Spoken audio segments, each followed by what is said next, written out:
Hi, this is Liz Walsh. I am sorting my quickfire questions into 3 different categories of thinking.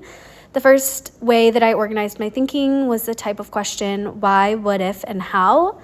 I had to scribble on a few of these to make them into why, what if, and how questions, but I think that just made them better.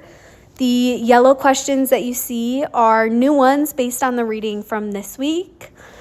So any of the yellow questions are my newer ones.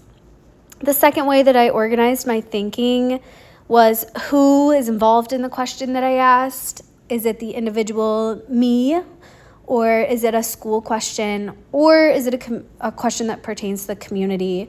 One thing that I noticed here is that my yellow questions, my new questions, where I'm thinking about social justice and equity, really start to focus on the school and the community that I work in. So that was something unique that I wanted to point out. And you can see a lot of these are aimed at like a school-wide, just wonderings about what our school is doing and how we can make this wicked problem and possibly find some solutions. The third way that I organized my thinking was the connotation of the question to me.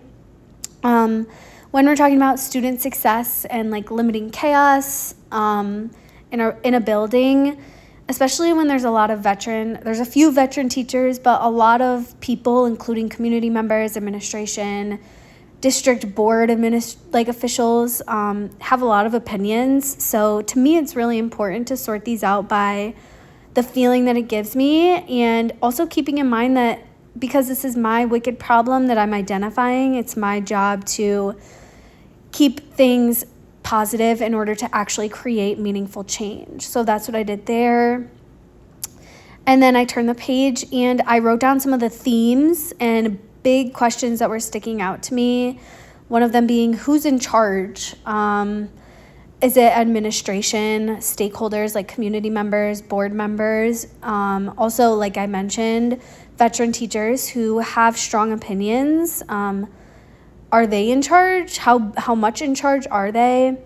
And I think all of this comes back to how can leadership be grown and fostered. My school has a very young makeup of the staff. So how can we motivate ourselves to become leaders and address this wicked problem?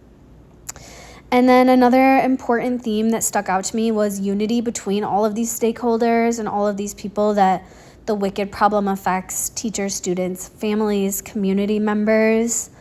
And like I mentioned before, when I think about how I asked my questions, I want to focus on remaining optimistic and goal-oriented, motivated.